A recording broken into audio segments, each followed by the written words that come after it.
At 4ZZZ, we acknowledge the traditional owners of the land on which we broadcast. We pay our respects to the elders past, present and emerging of the Turrbal and Jagera people. We acknowledge that their sovereignty over this land was never ceded. And we stand in solidarity with them.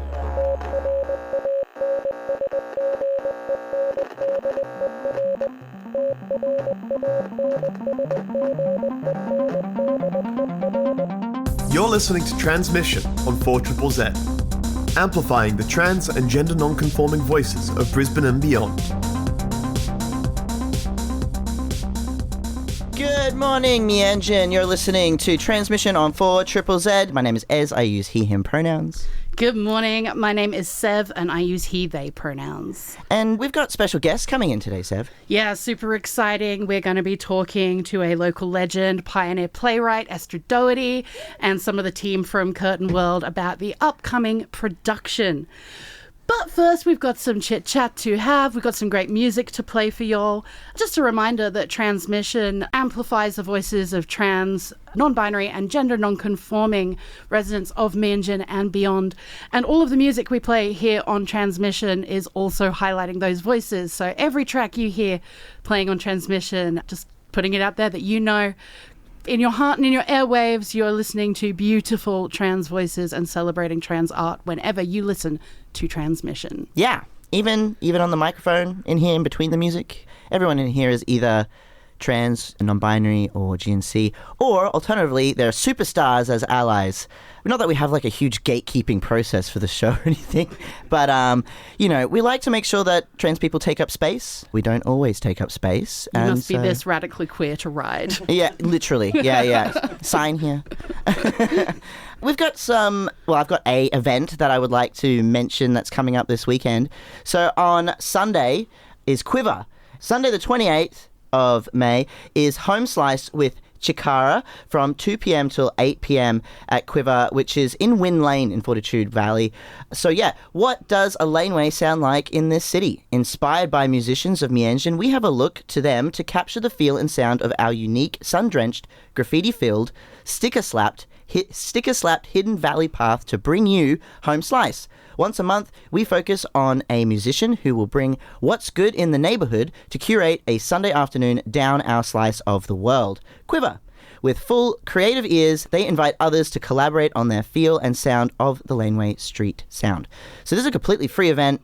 Sunday, 28th of May, so at 2 p.m, you got Chikara featuring Roman MC and Sam Stausser live. Also, Rohan the Intern.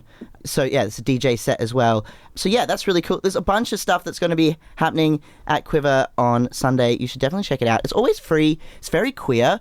The person who runs Quiver is Holly. You may know Holly if you're a long-time 4ZZZ listener. She once upon a time used to do the hip-hop show. And Holly's pretty queer and pretty cool. And yeah, you should totally check out their event because it's run by the right kind of people. So yeah, there you go. That's my event. That's all I have. Very exciting. Quiver's always an amazing time. Definitely one to support. Yeah. Also, I believe, were you saying something about Kim Petras earlier? I was. So, I mean, exciting news, but also horrific news if you have eyeballs and access the internet, because the response has been less than charitable from a particular scathing portion of the population. But super excitingly, Kim Petras was one of the cover models for Sports Illustrated swimsuit edition this year. Yes. Absolute trans excellence. So as you can imagine, the comment section is toxic AF. However, super exciting. We love to see it. To come from being one of the most recognizable trans Grammy winners to also being, put at this pinnacle of, I suppose, mainstream acceptance of beauty. And I mean, she looks absolutely phenomenal as well. Yeah, oh my gosh, she does. Oh, delicious. Kai and I listened to Kim Petras once. I think Kai found this really slutty playlist that they're really proud of. And then was like, oh my gosh, Kim Petras, this artist is great. And we're listening, jamming, vibing. And then it's like, gosh, if only they were trans. Wish we looked could it play up. them on the radio. yeah, we're like, oh wow, they're trans artists. And so immediately want to play Kim Petras. Amplifying the voices of the trans and gender non-conforming community of Meanjin, Brisbane and beyond. Transmission on 4ZZZ brings you the latest in trans community news, music and events. every Tuesday from 9am till 10am. Join our team of hosts for an hour of celebrating the unique perspectives of the trans community. Transmission, Tuesday mornings from 9am till 10am on 4ZZZ. My name is Ez. I use he, him pronouns. My name is Sev. I use he, they pronouns. And we are joined in studio today by some spectacular guests. Please, spectacular guests, introduce yourselves. Hi, my name's Esther. I use they, them pronouns. Hello, my name's Liam. I use he, they pronouns. Good morning. My name's Eli and I use she, they pronouns. Thank you so much for joining us, lovelies. So excited to have you in studio today. Thank you for having us. Now, you're all spectacular artists and performers in your own right, but I'm aware that currently you're all working together in a production that, Esther, you wrote, are directing, and I have been very privileged to also be involved in this production. So I have the inside scoop on this one. I have been so inspired and overwhelmed by the radical nature of what theatre looks like, not just when it employs queer people and trans people and celebrates them, but also when it's clearly written with and injected with radical queerness right from the outset, built from those foundations. Working with you and a team of people who have holding queerness sacred at the heart of creativity, like that is more than just exciting art, exciting theatre. It's doing something really important, really magical, and creating a really like vibrant and essential space, not just for the artists involved, but for the community who's going to get to enjoy it. So I would just love to talk to you about your art, your process, and you, Luke and Eli, about what it's like working in a space that is so affirming, supportive, radically queer-led, and what you're looking to sort of get out of this entire run of shows. I'm really excited. So Esther, if we could start with you. You have a new play. Yes. Please tell us about it. The new play is called Zagazig. It's funny you talk about like having this injection of like queerness, transness into a play. I can't describe that. When I was first writing it, I was like, this is just Star Wars. And then bringing it back out of the cupboard to have a look at, to put on this production, being like, wow, this is the queerest work of all time. But so the play, I don't really know how to succinctly describe the full picture, but definitely the most narratively common sense picture is that there's Eli is playing our main character, Honey, who at a night at the club goes outside and has a kind of disembodied conversation with a woman who she instantly becomes sort of hit by the idea that this is her mother and that she's going to have to go on this grand quest to reconnect and go back into her mother's house. And then of course everything goes really wrong and kind of trippy and not normal, and all of these sort of energies come out, like leach out of the universe and begin to manipulate her. I think one of the big kind of ideas of the work is being governed by an instinct or a fate, and really questioning if instinct or fateful feelings are implicitly trustworthy, by being kind of so open to the potential of, this is my mum, we're going to have our lives together. Also leaves herself open to be manipulated by you, Sev, by your character, Pep. I'm not saying I get typecast, but I may have just strolled into the role of the villain in this piece. Yes. I can't describe, when your application came through, it was just like every other application just burning was the image. But so she goes on this quest, and I won't spoil the end, but there's definitely, Liam plays in like this sort of triplets of clown characters that sort of pop up through the night that Honey's kind of like going on this quest, and so lots of strange characters and strange little happenings, and it's going to be a really crazy, huge team, big effort show. There's the cast at the moment is 11. We're going to have a local band called Guppy are going to be performing live in the show. Another artist called Soulchild, incredible musician, will be singing live through the score of the show. DJ Miko will be playing the flute in the show. There'll be a lot of different really incredible elements all interwoven. So yeah. So that's one of the things that's most ambitious about the scope and the view of this piece that I've observed. I've seen a lot of independent theatre. I've been involved in independent theatre.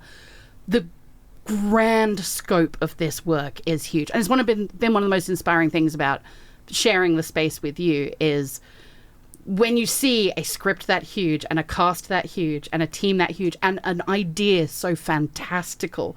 I remember first reading stage directions and being like, well, how in the hell is that humanly possible? But I'm very excited to find out. To have such a grand vision could be very intimidating, could be very scary. But I felt in your presence, in your space while you're working through, and with a team that you've clearly selected with a lot of love. You've got that grandiosity in you, knowing that you're holding the stage directions and the costume and all these ideas, like they were all in your head right from the beginning. I could kind of see it wasn't just finding our feet as we blocked it out and stepped through it. Like you have universes living in your head, and I feel like we're all very privileged to be able to take a stroll in some of them. Now, Eli, you are playing Honey, the lead. But I also know that you've done other shows recently and you're very involved in theatre and community action. What was your path to getting to Zagazig? How long have you been performing for? I graduated from Griffith with a Bachelor of Contemporary and Applied Theatre in 2017. So I moved to Brisbane from Bundaberg, in 2015 to study. And I've just sort of been bouncing from collective to collective since I graduated. My most recent show was in Anywhere Festival with Flaming Carnations, doing mythical Greek women and their villainization through history and just taking back our stories. So jumping onto this project simultaneously as the Anywhere show was really, really fun because everyone's queer and everyone's so courageous and wonderful and bringing these stories and feelings together. And it's so just groovy. Yeah. Amazing. Banshee's Bar and Art Space is Ipswich's only bar for live, loud, original gigs, contemporary art, and a friendly, relaxed vibe. They support original artists, social justice activists, and 4ZZZ subscribers who get 10% off their drinks with your 4ZZZ subscriber card. Banshee's Bar and Art Space in Ipswich are a proud 4ZZZ business subscriber and sub-discount outlet. You're listening to Transmission on 4ZZZ.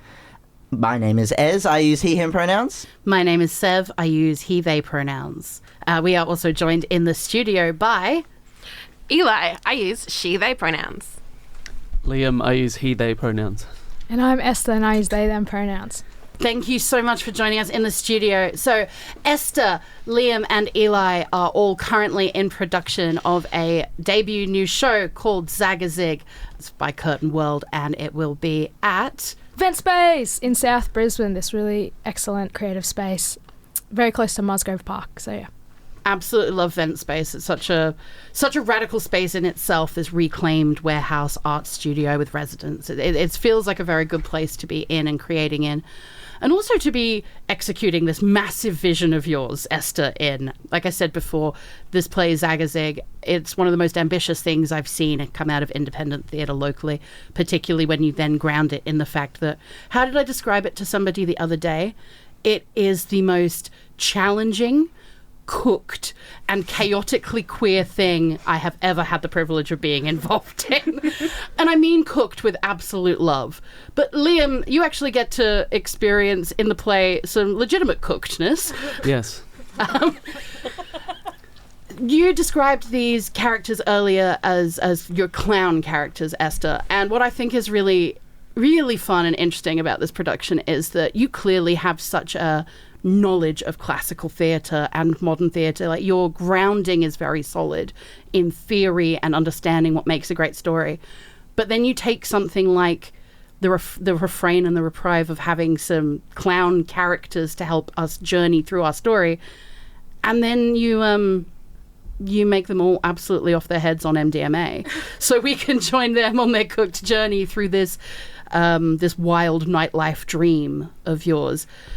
Liam, how are you finding the process of performing in this large, very queer cast, and how are you finding faking being off your head so delightfully? I love it. I love all of it. I think it's great because the content of the play sometimes could go to what could be considered a darker space. You know, it's got some heavy themes in there, and so I think it's really great to have like darkness is best appreciated when there's a bit of light as well. Like, it really helps kind of give balance to the show. So I really enjoy getting to give some of that, get to like bring some silliness into the play. And I've done years of training in order to kind of really step into this role of being off my head. All for the sake of art, obviously. Research. Absolutely. It's Method research. acting. Yeah, exactly. It is such a delight to watch. And you're right, like those layers and shades are so important. I found myself, one of the challenging things with the villain role is that, he can be very slow and ponderous in his delivery. He's very, arrogant and interested in the sound of his own voice. So, thanks for typecasting me there, Esther. But it's so wonderful to go through these long, drawn-out scenes where, I did have a little bit of, imposter syndrome early on where I was like, am I taking too much time? Am I taking too much space? But that's just my mental health, talking to me. But to feel the motion where it goes from these ponderous, intense, deep, interpersonal scenes to these fun, fast, rapid dialogue, rapid excitement, beautiful physical movement from the chorus and things like that, like the flow and ebb. It brings me back to the fact that there is a river that runs through the middle of this play, and sometimes you're in the rapids and sometimes you're in the slows, and it's very very interesting to be on that journey. I'm really excited for the audiences who are going to get to come on that journey with us. As someone who's like not, I'm not in the play.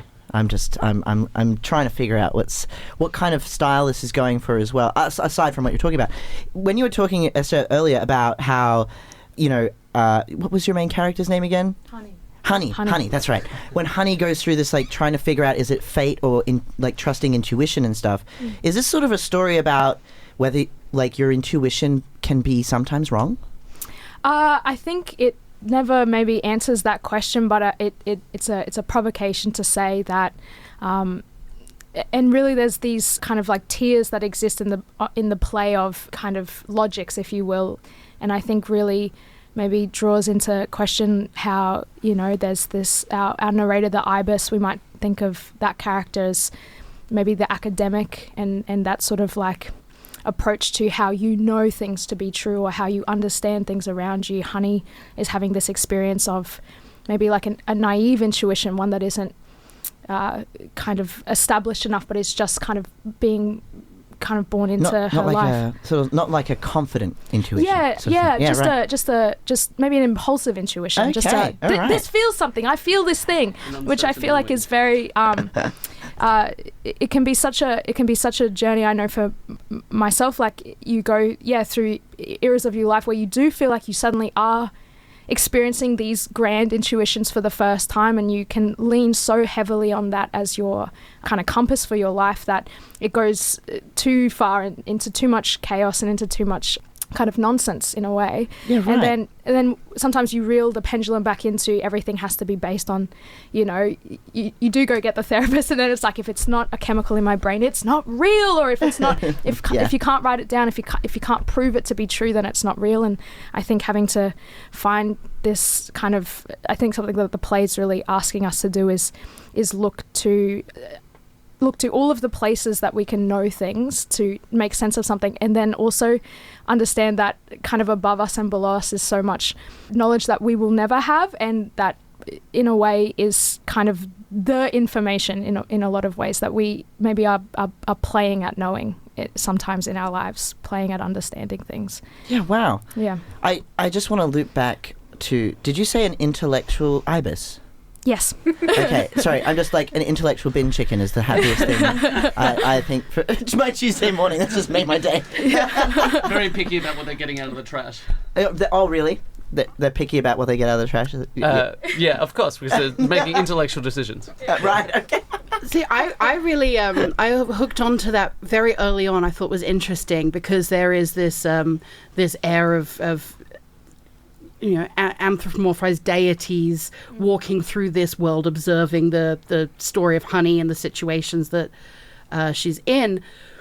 The ibis is such an interesting figure because in ancient Egyptian mythology, thought the god of wisdom, knowledge, keeper of words and language, He is your intellectual scribe, knowledge-keeping character. But this is a work produced here in Meanjin where bin chicken has such a specific, ideology attached to it. We all have beliefs around a bin chicken. And what I'm really loving is that the actor playing the ibis isn't purely logical. Although he is our narrator and our guide, he also clearly is foraging. He's foraging for understanding and feeling, and he's enjoying being in the wreckage of other people's lives and refuse. I just thought that was a really fascinating way to connect to this idea of ancient gods and modern Australia. I love that. Yeah, that's cool. That's really cool. I'm so excited. When is this? So the play, we've got a season advent space from June 21 to 24. I will say our tickets are $45 for a full admission ticket, which is a little expensive for independent theatre, but to support such a huge team. We've got a $30 concession ticket if you need, but please do get in touch. Obviously, we have a preview showing on the Wednesday, the 21st. That'll be a $25 ticket. But please, we are on Facebook and Instagram, Curtain World, XYZ. Get in touch if there's any limit or boundary to you coming to this show. We want as many people to come and enjoy the work as possible. I also want to add that the venue is accessible and has great bathroom facilities and is ground floor. If you need any help accessing the venue or you have any questions, please reach out to Curtain World via the socials. I'm sure that, we would love to do whatever we can to help accommodate people who would like to come. Thank you all so much for coming in this morning. This is excellent. Thank you for having us, Ez and Sev. Thank you so much. I can't wait to go. So since I'm the only person in here that's not in the play, I will happily come along and review for you. Unbiasedly, of course. Oh yeah, totally. I don't like queers. You're listening to Transmission on 4ZZZ. My name is Ez. I use he, him pronouns. And my name is Sev. I use he, they pronouns. We've been joined in studio today by Esther and Eli. And oh my God. Liam. And Liam. I'm so sorry. I'm only one coffee deep, friends. You'll have to forgive me. Also, that awful world of kayfabe I live in where people become their character names and I lose their actor names, or people become their drag names and then I have literally no idea when you are when you're out of character. Well, then you have a million sex worker friends who have several different names and you're I don't know who you are even trying to talk to them in public, I don't know who's here or what name to use. Hey, buddy! hey, my friend. My good friend. We go way back, right? What's your name? Thank you all so much for joining us in studio today. It has been delightful. Before we close up, I just wanted to let you'll know, in case they weren't going to toot their own horn, that dear Esther Dougherty here with us today is nominated for a Queen's Ball Award this year. Am I right that it is Artist of the Year? That's right. Yeah, so as a playwright, as a creative, as a local doing radical and brilliant things here in the local community, Queen's Ball voting closes tomorrow at midnight. If you have not yet voted in the Queen's Ball Awards, please do think about jumping on and voting for some really, really incredible people. Esther Dougherty as Artist of the Year. You will also find Transmission Radio there in a couple of nomination groups. You will also see the name Ez in there. I believe you will also see... there's also Kai Woods. You'll also see Kai, who is also one of our Transmission regulars. Please do, if you are going to vote, jump on, read through everyone's, support those artists and those organizations, people and groups who are, doing the most for our community and making new things happen. And please remember, in this season and in all seasons, but this year has been absolute hell on trans people's lives. If you have trans people in your life and you're a cis person, you'll be seeing it, but you please do more, do as much as you can, because we are suffering and struggling. And if all you can do this year is to vote across the board for trans people and people of color in your Queen's Ball Awards, please do it. Celebrate. Hell yeah. We're now gonna leave. You've been listening to Transmission on 4ZZZ, and we'll see you next week. See you next week. Bye. Bye. Bye. Thank you so much for listening to Transmission. See you next Tuesday, 9 to 10 a.m. on 4ZZZ.